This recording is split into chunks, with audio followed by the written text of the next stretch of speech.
Bonjour à tous, nous nous retrouvons pour réviser le CRPE et nous allons nous intéresser aujourd'hui à l'oral de leçon et au travail de groupe.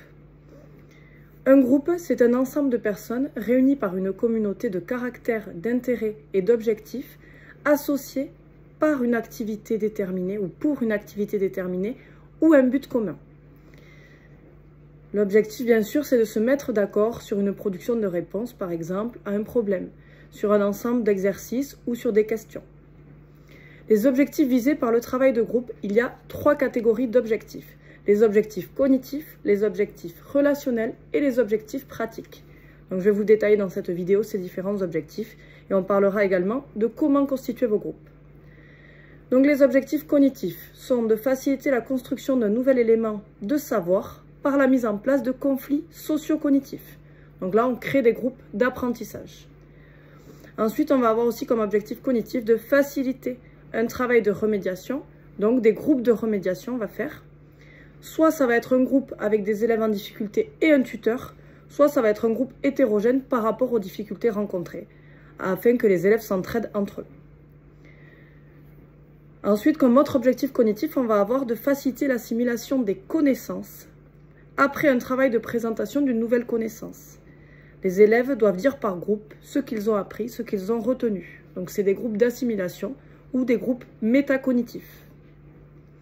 Pour les objectifs relationnels du travail de groupe, apprendre aux élèves à communiquer, à coopérer, à s'entraider et à écouter les autres, à argumenter entre eux.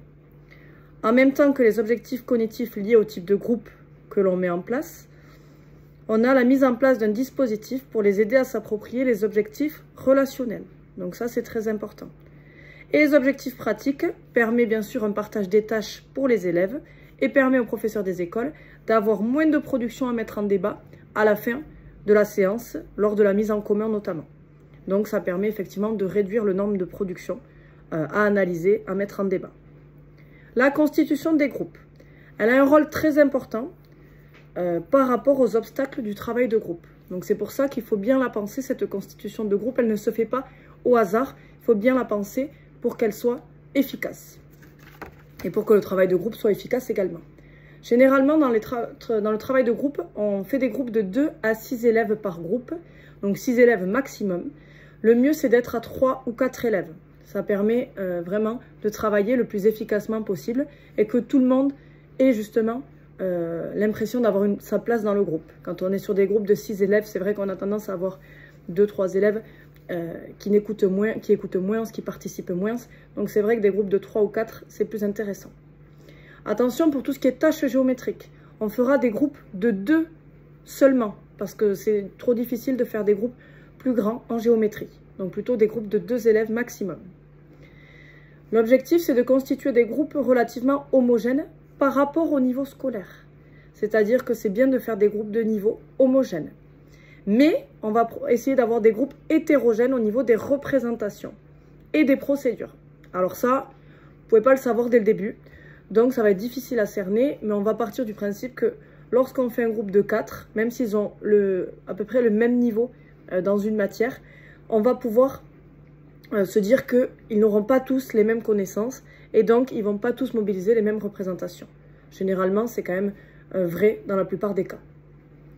Il est tout à fait important d'éviter de mettre ensemble des élèves qui ne s'entendent pas du tout pour éviter les conflits sociaux. Il faut vraiment séparer les élèves qui ne s'entendent pas du tout. Soit on connaît suffisamment ces élèves, à force de les voir tous les jours, soit on peut au début de l'année faire un sociogramme, on demande à chaque élève avec qui il souhaite être et avec qui il ne souhaite pas être. Bon, ça prend du temps, c'est pas forcément judicieux, mais ça peut se faire au début de la carrière par exemple.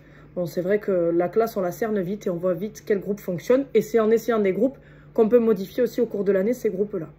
Bien sûr, on ne met pas forcément ensemble toujours les élèves qui le veulent absolument, parce que ce n'est pas non plus le but. Bien sûr, il est important que cette composition de groupe, elle change au cours de l'année et aussi en fonction des disciplines que vous allez enseigner. Ce ne sera pas la même chose peut-être en mathématiques qu'en français.